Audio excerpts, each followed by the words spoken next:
शेर दिल, जासूसी, फरार, हिम्मत, सरफरोशी, वतन की खातिर जान की बाजी लगाने वाले एक गुमनाम मुजाहिद की सनसनीखेज दास्तान। दुश्मन के दिल में बैठकर अपने वतन का दिफा करने वाला शेर दिल।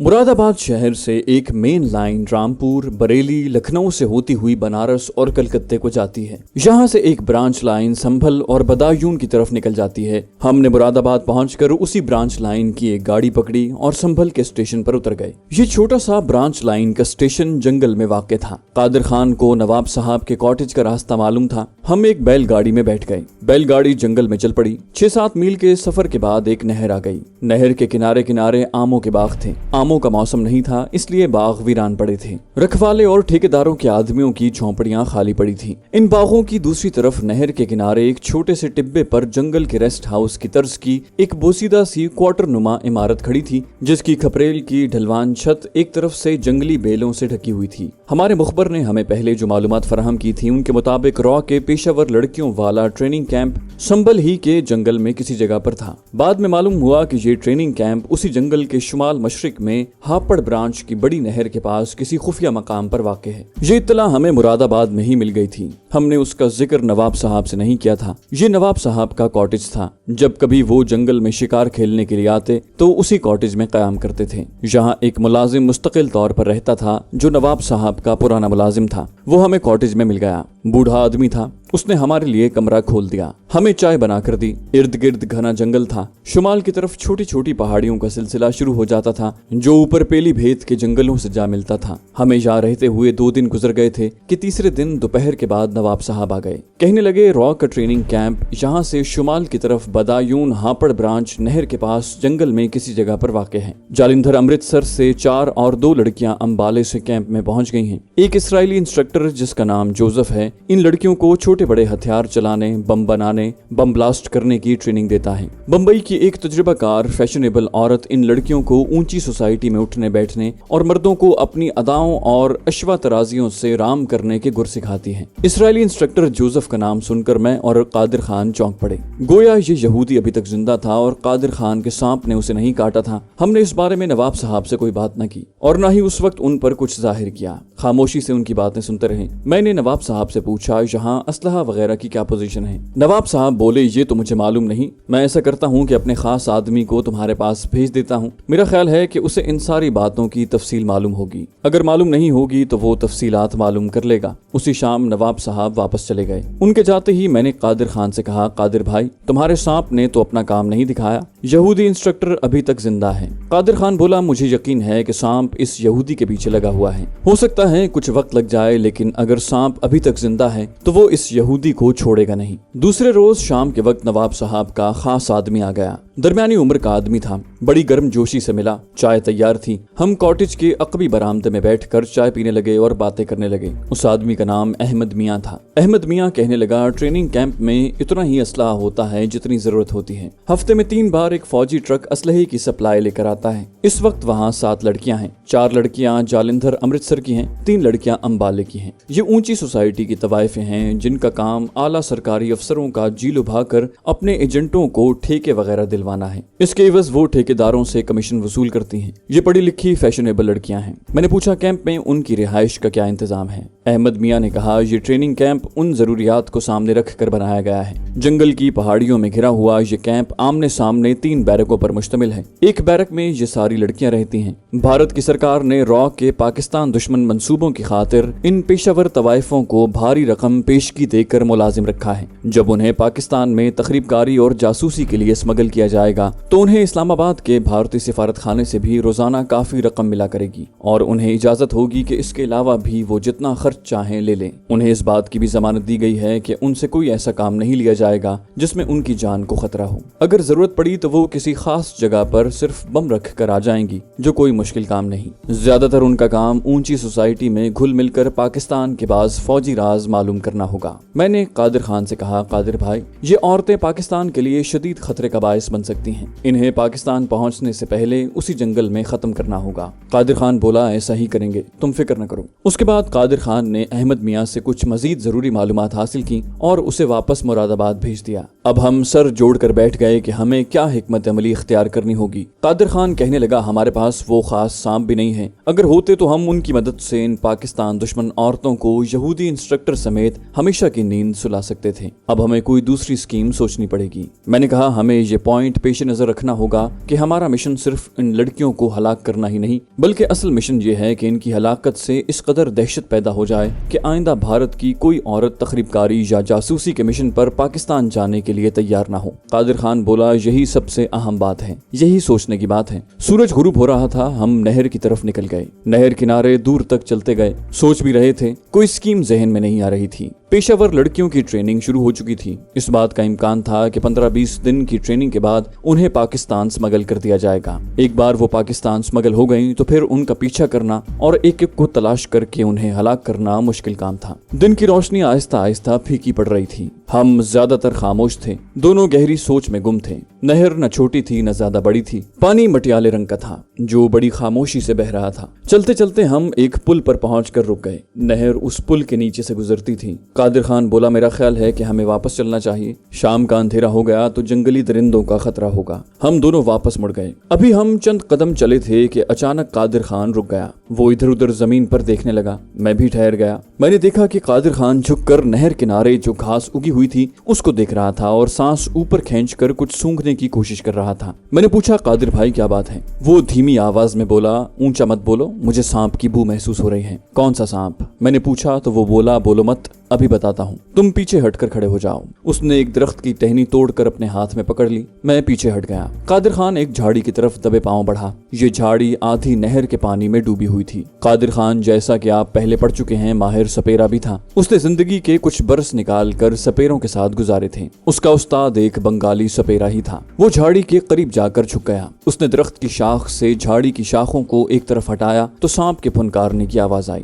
میرے جسم میں سنسنی سی دوڑ گئی۔ میں ٹکٹکی باندھے جھاڑی کو دیکھ رہا تھا۔ قادر خان نے چھڑی پیچھے کر لی۔ دوسری بار چھڑی یعنی درخت کی شاخ کو جھاڑی میں ڈالا تو جھاڑی میں سے ایک چھوٹا سا سانپ اچھل کر باہر آ گیا اور منہ کھول کر قادر خان کی طرف دیکھتے ہوئے پھنکار مارنے لگا۔ قادر خان ذرا نہ گھبرایا۔ اس نے درخت کی شاخ کو سانپ کے منہ کے سامنے لے جا کر دائیں بائیں ہلانا شروع کر دیا۔ سانپ بھی اپنی گردن کو دائیں بائیں ہلانے لگا۔ پھر اچانک قادر خان نے درخت کی شاخ سانپ کی گردن پر رکھ کر اسے وہیں دبوچ لیا۔ اب منظر یہ بن گیا تھا کہ قادر خان نے درخت کی شاخ سے سانپ کی گردن کو دبا رکھا تھا اور سانپ کے بدن کا نچلا حصہ شاخ کی چھڑی سے بے چین ہو کر بار بار لپٹ رہا تھا۔ سانپ کے حلق سے عجیب عجیب قسم کی پھنکاریں نکل رہی تھی۔ میرے دیکھتے دیکھتے قادر خان نے سانپ کو گردن سے پکڑا۔ سانپ کی گردن قادر خان کی گرفت میں تھی اور وہ جلیبی کی طرح قادر خان کی کلائی سے لپٹا ہوا تھا۔ قادر خان نے سانپ کی طرف دیکھتے ہوئے کہا، حیدر علی، تم نے اس سانپ کو پہچانا نہیں؟ یہ وہی سانپ ہے جو یہودی انسٹرکٹر جوزف کے جسم کی بو پر اس کی تلاش میں نکلا تھا۔ یہ خدا جانے کہاں کہاں سے ہوتا ہوا یہاں پہنچا ہے اور اب ٹریننگ کیمپ میں جا کر یہودی انسٹرکٹر کو ڈسنے کے لیے بےتاب ہے۔ میں غور سے سانپ کو دیکھنے لگا۔ یہ واقعی ان 11 بالشت بھر کے سانپوں میں سے ایک سانپ تھا جنہوں نے بمبئی والے ٹریننگ سینٹر میں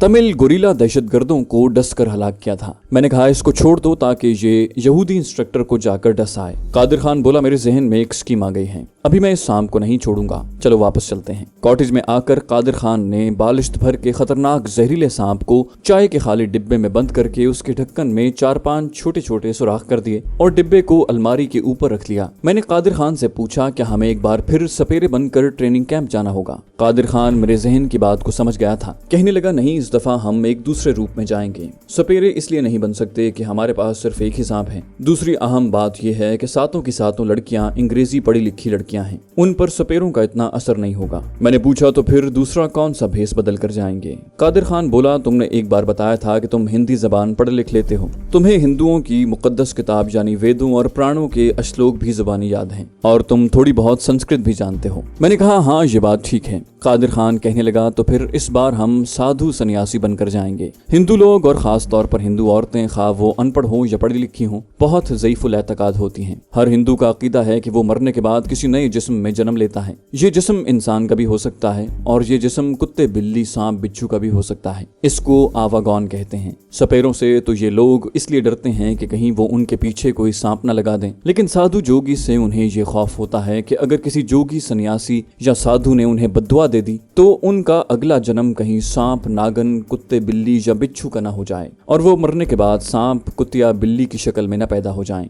हम इन औरतों की सबसे कमजोर रग पर हमला करेंगे और इस अटैक के लिए हमें साधु जोगी बनना जरूरी है। मैंने कहा, लेकिन इसके लिए सांप को पकड़कर डिब्बे में बंद करने की क्या जरूरत है? कादिर खान ने मुस्कुराते हुए कहा, ये वक्त आने पर तुम्हें खुद ब खुद मालूम हो जाएगा। मैं सुबह मुरादाबाद जा रहा हूँ, तुम यहीं ठहरोगे। मैं मुरादाबाद से वो चीजें खरीद कर लाऊंगा जिनकी हमें इस मिशन में जरूरत पड़ेगी। कादिर खान का मंसूबा कुछ मेरी समझ में आ गया था, कुछ नहीं आया था। मुझे इस मंसूबे की कामयाबी का 100% यकीन नहीं था, लेकिन मैंने एतराज इसलिए नहीं किया कि दूसरा कोई रास्ता नहीं था, दूसरा कोई तरीकेकार जहन में नहीं आ रहा था। कादिर खान अगले दिन मुरादाबाद रवाना हो गया। वो वहाँ 2 दिन लगाकर वापस आया तो उसके हाथ में चमड़े का एक अटैची केस था। उसने मुझे अटैची केस खोल कर दिखाया। उसमें वो तमाम अशिया मौजूद थी जिनकी हमें इस मिशन में जरूरत थी। कहने लगा, मैंने नवाब साहब को सारी स्कीम बता दी है। उन्होंने मुझे सिर्फ एक ही हिदायत की है कि इस बारे में इंतहाई राजदारी से काम लिया जाए। यहाँ कॉटेज में जो उसका पुराना बूढ़ा मुलाजिम काम कर रहा है, वो उसे भी अपना आदमी भेजकर कुछ दिनों के लिए वापस मुरादाबाद बुला रहे हैं ताकि हम खुफिया रहकर अपने मिशन पर काम कर सकें। कादिर खान ने अटैची केस में से एक तय किया हुआ कागज निकाल कर खोला और मेरे सामने रख दिया। उस पर पेंसिल की आड़ी तिरछी लकीरों से एक नक्शा बना हुआ था। कहने लगा, ये संभल के ट्रेनिंग कैंप का नक्शा है। नवाब साहब ने अपनी खास जासूसों की मदद से ये नक्शा खुद तैयार किया है। वो हमारे साथ किसी भी आदमी को बतौर गाइड भी नहीं भेजना चाहते। कादिर खान ने मुझे नक्शे की मदद से सब समझाया कि नवाब साहब के कॉटेज से हमें किस तरफ जाना होगा और फिर कहां से गुजरकर रामगंज नाम के शिव मंदिर में जाकर कयाम करना होगा। संभल का ट्रेनिंग कैंप उस मंदिर से शुमाल की जानिब 3 मील के फासले पर छोटी छोटी पहाड़ियों में वाक़ है। मेरा ख्याल है सारा नक्शा तुम्हारे जहन में आ गया होगा। मैंने कहा, तुम तो अच्छी तरह समझ गए हो ना? वो बोला, मैं तो आंख बंद करके अपने टारगेट पर पहुंच सकता हूँ। मैंने कहा, तो फिर फिक्र की कोई बात नहीं, हमें तुम्हारे ख्याल में कब रवाना होना चाहिए? कादिर खान कहने लगा, कैंप में पाकिस्तान के खिलाफ ट्रेनिंग शुरू हो चुकी है। ये जासूस और तखरीबकार औरतें दहशतगर्दी और जासूसी के मिशन पर किसी भी दिन पाकिस्तान की तरफ रवाना हो सकती हैं, इसलिए हमें देर नहीं करनी चाहिए। सिर्फ इस बात का इंतजार है कि नवाब साहब का आदमी आकर कॉटेज के बूढ़े नौकर को अपने साथ मुरादाबाद ले जाए।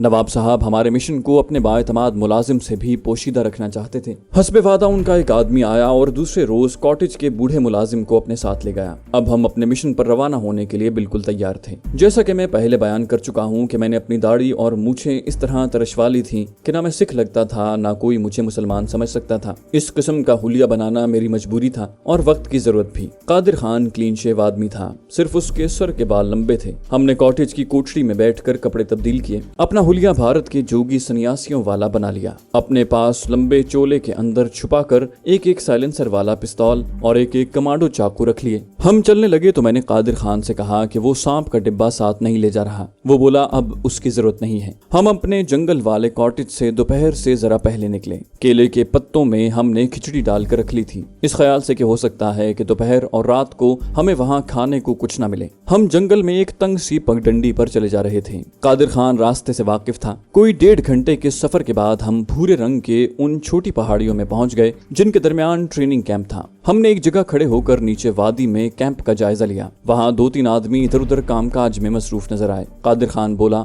हमें सामने की जानिब जो छोटी पहाड़ी है वहाँ समाधि लगाकर बैठना चाहिए, आओ मेरे साथ। हम एक टीले का चक्कर काट कर उस पहाड़ी पर आ गए जो ट्रेनिंग कैंप के अकब में थी। ये छोटी सी पहाड़ी थी, उसकी चोटी पर घने दरख्तों की छांव थी। हमने वहां जगह बना ली और बैठ गए। जब थोड़ा सांस ले चुके तो कादिर खान ने कहा, देखते हैं नीचे सूरत हाल क्या है। पहाड़ी की दरख्तों में एक जगह से नीचे ट्रेनिंग कैंप और उसके आमने सामने बनी हुई बैरकें दिन की रोशनी में बड़ी साफ नजर आ रही थी। उस वक्त वहां 2 आदमी जमीन साफ कर रहे थे। लकड़ी के 2 खंबे जमीन में गड़े हुए थे जिनके साथ रस्से लटक रहे थे। इतने में सीटी बजने की आवाजें आने लगी। इस आवाज पर बैरकों में से लड़कियां दौड़ती हुई बाहर निकली और लकड़ी के खंभों के साथ कतार बनाकर खड़ी हो गईं। दूसरी तरफ से एक गोरे रंग का आदमी नमूदार हुआ। मैंने उसे दूर ही से पहचान लिया। ये यहूदी इंस्ट्रक्टर जोसेफ था। कादिर खान ने भी उसे पहचान लिया था। कहने लगा, हैदर अली, मैंने उसे पहचान लिया है। क्या तुमने पहचाना? ये वही इस्राएली जोसेफ है। मैंने कहा, मैंने भी पहचान लिया है। मुझे यकीन है उस वक्त कॉटेज की कोठरी में डिब्बे में बंद सांप की बुरी हालत हो रही थी। वो डिब्बे से बाहर निकलने और उस यहूदी को डसने के लिए फुनकारे मार रहा होगा। कादिर खान बोला, तुम ठीक कहते हो, मगर अभी इस यहूदी की जिंदगी के कुछ दिन बाकी हैं।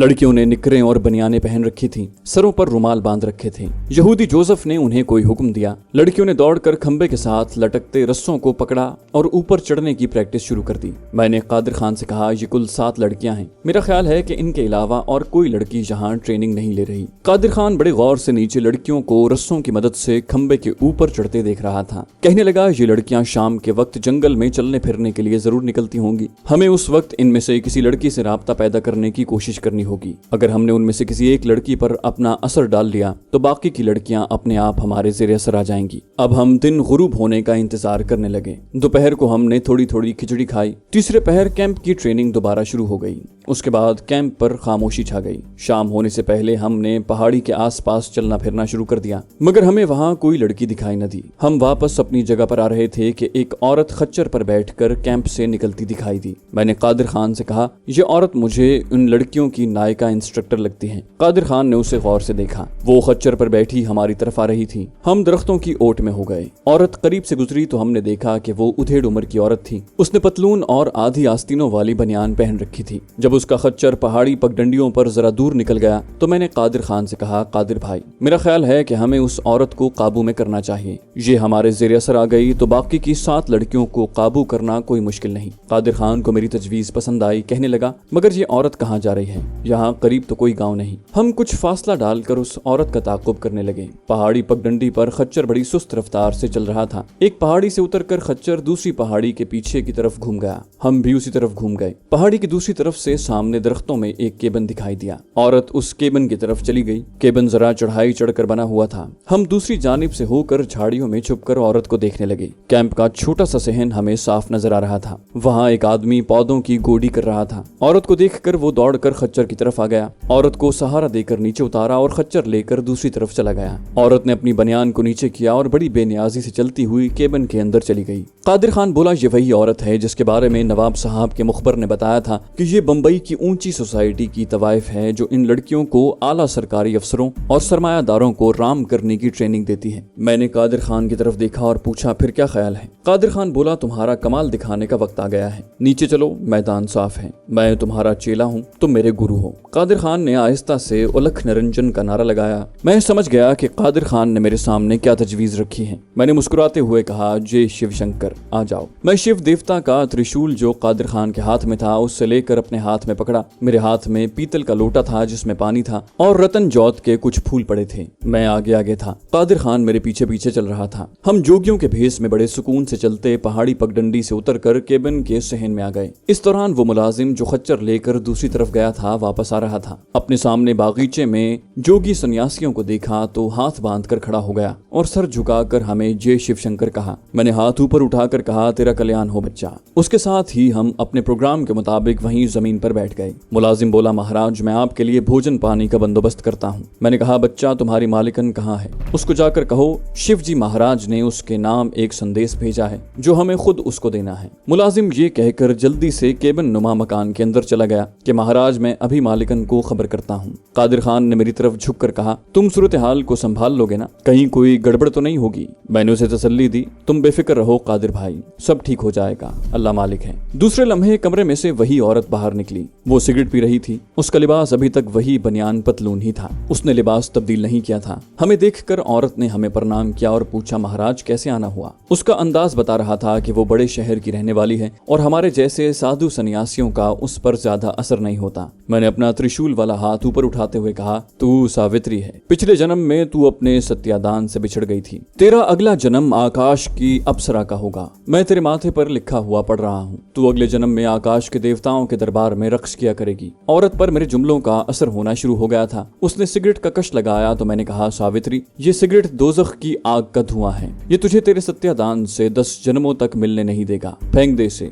ऐसा मैंने जानबूझकर ये देखने के लिए किया था कि उस पर मेरी तकरीर का कितना असर हुआ है। औरत ने फौरन सिगरेट फेंक दिया और हाथ जोड़कर बोली, महाराज पधारिए, मैं आपकी क्या सेवा कर सकती हूँ। वो हमें केबिन के अंदर ले गई। कमरा बड़ा सजा हुआ था। दीवारों पर रक्स करती हुई बम्बई की फिल्म एक्ट्रेसों की तस्वीरें थीं। मैंने अंदर जाते ही अदाकारी शुरू कर दी। पीतल के लोटे में से चुल्लू भर पानी लेकर इधर उधर छिड़का। रतन जौत के 3-4 फूल फेंके और त्रिशूल वाला बाजू बुलंद करके कहा, सावित्री तू धन है धन। मैं देख रहा हूँ कि तेरा अगला जन्म अप्सराओं की मलिका होगा। तू भगवान शिव के दरबार में रक्स करेगी। दूसरे जन्म में आकाश की अप्सरा यानी आकाश के सबसे बड़े देवता शिव महाराज के दरबार में बतौर शाही रक्कासा के रक्स करना एक रक्स करने वाली तवाइफ के लिए बहुत बड़ा और बुलंद मकाम था। वो औरत खुश होकर बोली, महाराज मुझे आशीर्वाद दीजिए। मैंने अपने माथे पर लगे हुए तिलक पर उंगली रखकर उसका थोड़ा सा रंग उंगली पर लगाया और उसे औरत के माथे पर लगाया। वो तो मेरे आगे बिछी जा रही थी। कादिर खान मेरे पीछे हाथ बांधे अदब से खड़ा था। औरत ने कहा, महाराज यहाँ बैठिए, मैं आपके लिए हलवा पूरी लाती हूँ। मैं सोफे पर और कादिर खान मेरे कदमों में बैठ गया। मैंने कहा, बालका हमें खाने पीने की इस वक्त हाजत नहीं है। हम तेरी जन्म कुंडली देखकर तुझको बधाई देने आए हैं। तू जन्म जन्म के बंधन से आजाद हो गई है। तूने शक्ति पाली है। जो औरत शिव भगवान की नर्तकी बन जाती है उसको आगे कोई जन्म नहीं होता। वो शक्ति पा जाती है और सदा स्वर्ग में रहती है। उसके साथ ही मैंने संस्कृत के श्लोक गाकर पढ़ने शुरू कर दिए। इत्तेफाक से उस औरत का असली नाम भी सावित्री ही था। उसने अपना दूसरा नाम कामनी देवी रखा हुआ था। मैंने तो हिंदू माइथोलॉजी की कहानी का सहारा लेकर उसे सावित्री कहकर पुकारा था। इस देवमालाई कहानी की हीरोइन का नाम सावित्री था, जिसने अपने खावंद सत्यादान की खातिर अपनी जान कुर्बान कर दी थी। लेकिन हुस्न इत्तेफाक से इस औरत का नाम सावित्री निकल आया। वो हमारे आओ भगत करने लगी। मैंने कहा, नहीं बालका, हमारे पास इस वक्त टाइम नहीं है। हमें आकाश पर भगवान शिव जी के दर्शन करने जाना है। हम कल इसी वक्त तुम्हारे पास आएंगे और तुम्हें अपना आशीर्वाद देंगे। हमारा आशीर्वाद मिलने के बाद तेरी किस्मत खुल जाएगी। तू बंबई की सबसे मशहूर और मालदार नर्तकी बनकर उभरेगी। जय शिव शंकर। चल बालके। मैंने कादिर खान की तरफ देखकर कहा। हम दोनों दरवाजे की तरफ बढ़े तो सावित्री नायका ने मेरे कदम छूकर कहा, महाराज अपनी बालका को भूल न जाइएगा। कल मेरे गरीब भवन पर जरूर पधारिएगा। मैंने कहा, हम अवश्य आएंगे, अवश्य आएंगे। और मैं जय शिव शंकर बोलता वहां से चल पड़ा। जब तक हम सावित्री के केबिन से दूर नहीं हो गए मैं बराबर जय शिव शंकर का आलाप करता रहा। जब हम वहां से काफी दूर निकल आए तो मैंने कादिर खान से पूछा, कादिर भाई क्या ख्याल है? वो खुश होकर बोला, भाई तुमने तो कमाल की अदाकारी की है। अब ये औरत हमारे हाथ से नहीं जाती।